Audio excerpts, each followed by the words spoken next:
Greetings, everybody. I am the Starving Martian, and back in September 14th of 2017, I sat down in my little attic studio for the first time with a bad camera and a good comic.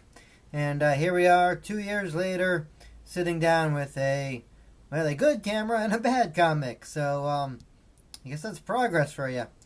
So today we are looking at Mars Attacks High School, issue number 1 of 2. This is the official end of the Topps Comics Mars Attacks saga. Not counting the Image stuff, which we'll get into. But as far as comics taking place in the universe established by previous Topps comic books, this is it. This is the last 2 issues, the final story of Mars Attacks. And it's kind of disappointing, I'm not going to lie. This first issue isn't too bad, okay, out of the 2. The second issue, the problem is it's going to leave a lot hanging. But we'll get to that when we get to that. But first of all, let's take a look at our cover. And at our cover girl. This, of course, is Cannibal Ann. We've met her in previous issues of Topps Mars Attacks. If somehow you have not yet met Cannibal Ann, just check out my other videos. I got playlists for Mars Attacks the comics. You'll find them there. But she was experimented on by the Martians. They did some really weird things to her, as you can see. She can grow these vampire fangs at will. She has a need to eat living flesh, be it human or Martian. In fact, when she was first mutated, the Martians they made a game out of forcing her to eat human babies. So yeah, she's all grown up and not that happy with the Martians, and she's been seeking revenge, not only for herself but for her sister, Madam Head in a Jar, and yeah. So the only problem I have with the cover of this is that there's nothing about this says Mars Attacks. I mean, unless you know these characters, there's no Martians, there's no flying saucers, there's nothing here to indicate to the unobserved, to the uninitiated rather, that this is a story about those big-brained, skull-faced creatures that we know so well. But I do like her little quote here, "Time for your biology lab." Alright. Her voice probably doesn't sound like that. But I try not to do sexy women voices because it just comes out disturbing. Speaking of disturbing, you open up page 1 and immediately you're getting mooned by people in vacuum seal Ziplocs. Isn't that lovely? So, so here we have a Martian scientist, female Martian scientist, who's doing experiments on these humans to raise little Martian babies. Look at them, aren't they cute? Mwah! And I find it encouraging that a baby's cry is the same, be they human, Martian, or what have you. So she's doing these experiments to raise Martian babies. If you remember from the previous Topps comics, Mars needs moms. They need surrogate mothers specifically. Surrogate wombs to grow their children in. But enough about that. Let's get to the school, because this is called Mars Attacks High School after all. So we're going to Arthur T. Shore Senior High School in New Jersey. Now this, sadly enough, is on the wrong side of the human-Martian line. So these kids are going to school in a school that is run by the Martians. And you get 3 new students. 3 girls coming in who would not exist in real life and would not hang out with each other in real life. But this is the 90s, and you have to have these super hot popular girls come in out of nowhere. So there they are. You got the one that speaks French on occasion. You got the smart one with the glasses, and you got the other one who's presumably blonde. It's hard to tell because, as you've probably noticed, this whole entire comic book is in black and white. And not even the artistic black and white. This is not like Batman black and white or some of the independent books that know they're going to have to do black and white, so they make use of it.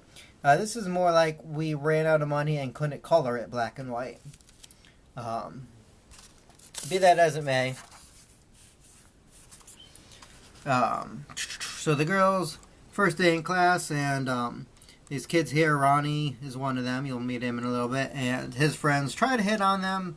They get cruelly rejected. Girls march themselves into the classroom only to run away screaming because the teacher has eyes everywhere. Oh! And they got short skirts. Short skirts, which they now regret wearing. You see, on the Martian side of the line, Martians are free to experiment with and mutate anybody they please, whenever they please. And so it's not a good place to live. Seems like all the teachers in this book have been mutated. Like this lady here. And in fact, we get the Pledge of Allegiance, Martian style. Pledge allegiance to the Martians, who can kill us anytime they want or do experiments upon our bodies. One rule under them with no rights or redress at all. So, there you go.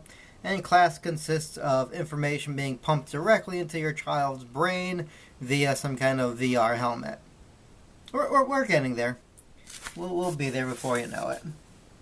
So, let's move away from the high school. We meet back up with our good friend Cannibal Ann, who's completely abandoned the whole concept of wearing clothing. When we first meet her, she's got these really baggy clothes on to hide the fact that she's had some augmentations, and also, to cover her shame. But she's completely moved beyond the need to, wear anything as pedestrian as, pants. And so she's splitting with this group who are freedom fighters. She's got to go her own way, do her own thing, follow her own path with her sister's head in the jar. And her own path leads her to this den of Martians. Now, one of her abilities is she can speak Martian, which somehow gets all the other Martians to obey her. I don't quite understand that because I would assume they speak Martian as well. Whatever. And she's able to lure them all into giving her their tongues. And yeah, this is how she kills them. She's able to poison them. And yeah, so this is the comic went kind of on a highly erotic note by the end here. In fact, you can see there's one Martian here is actually cupping a feel on her middle breast. Hey, if you gotta go with a smile. But they decide to wipe out all the experiments, destroy all the data, and eliminate any possibility of that facility ever being reused.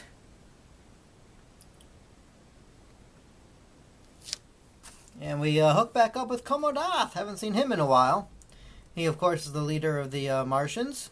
He was just the leader of the military portion, but he's managed to maneuver most of his enemies into a position of getting themselves killed. And so, anyway, so he hooks up with this lady scientist who is secretly plotting against him. She's actually trying to raise an army to overthrow the Martian military, I guess, so that the scientific community can have predominance. Because the scientists, most of them Payaks, are always at war or confrontation with the Nards, the soldiers. It's a whole inner struggle thing.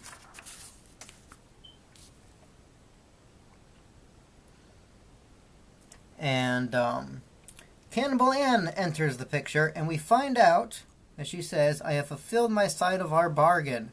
She's actually secretly been working for Komodoth this entire time. Cannibal Ann. Yeah, double crosser, yo. Or triple crosser, perhaps. See, Komodoth suspected that there'd be problems with these scientists, and so had Cannibal Ann go and do her thing, which, to be fair, she would have done anyway. In her mind, she's not only serving Komodoth, but helping humanity. So it's a win-win situation. Getting back to our high schoolers, you do remember it's called Mars Attacks High School, right? We've seen like 2 classrooms. But Ronnie here, the kid in the glasses, there he is. Hey, Ronnie. That's a better shot of him. He's coming home and he's quite disturbed to find that his mom's got a new look. Alright, ready for this? Ronnie's mom has got it going on. She wants to be ready for a high school reunion, and so she had the Martians give her a little nip tuck and give her back what she claims is the body she had when she was 18. Which, fair enough, that's what you want to do. If that's how you want to spend your time and your money, go ahead. But do not stand around in front of your teenage son and his teenage friend dressed in a G-string while doing so. It's just not done, lady. There's other ways to show off that don't involve turning on your son's friends and potentially your son. It's just not done. It's not cool. Also, this is Ronnie's dad. See that little arm there holding a banana? We don't know what Ronnie's father looks like. We know that he loves bananas. There's a whole pile of them right there on the floor. Why? What's going on there? I do not know. I suspected, I imagine that in issue 2 we would find out that the Martians have like crossed him with a gorilla or something. We don't see that. He just loves his bananas. And they put him to sleep. I guess. I don't know. Maybe there's just something Freudian going on here, you know? His wife looks like this now, and he's chewing on bananas, and I'm not going to bother to try to figure out what that means. I'll let you guys do that. Enjoy. Get another close-up of his banana peels, and the mother singing that she's 18 and she likes it.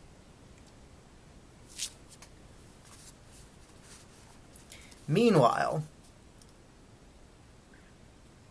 okay, so if you guys remember, this is a while back, but last regular issue of Mars Attacks, before it went to Mars Attacks baseball special, Komodoth had a woman named Colleen McCree, who'd been hanging around since the very beginning of the series, mutated into a Martian killer, sexy woman creature thing, and sent to his chief rival in the hopes of having her destroy him.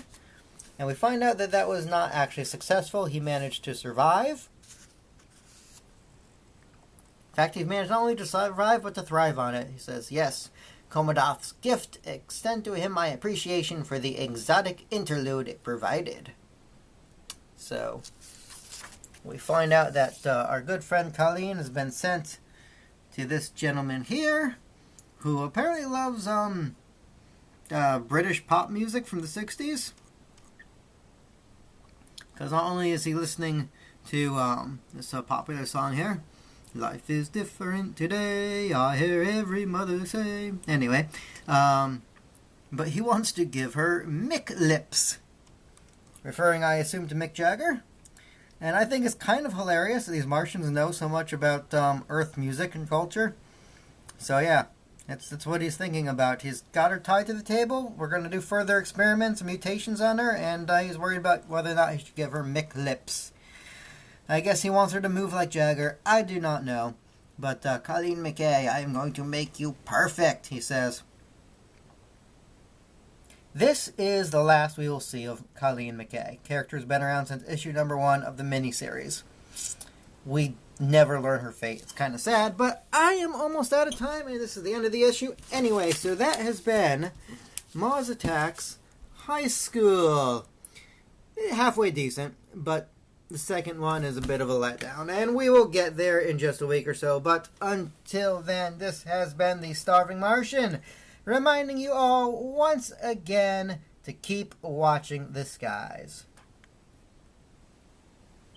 The skies, I said. Don't watch that. Watch this stuff. Never mind.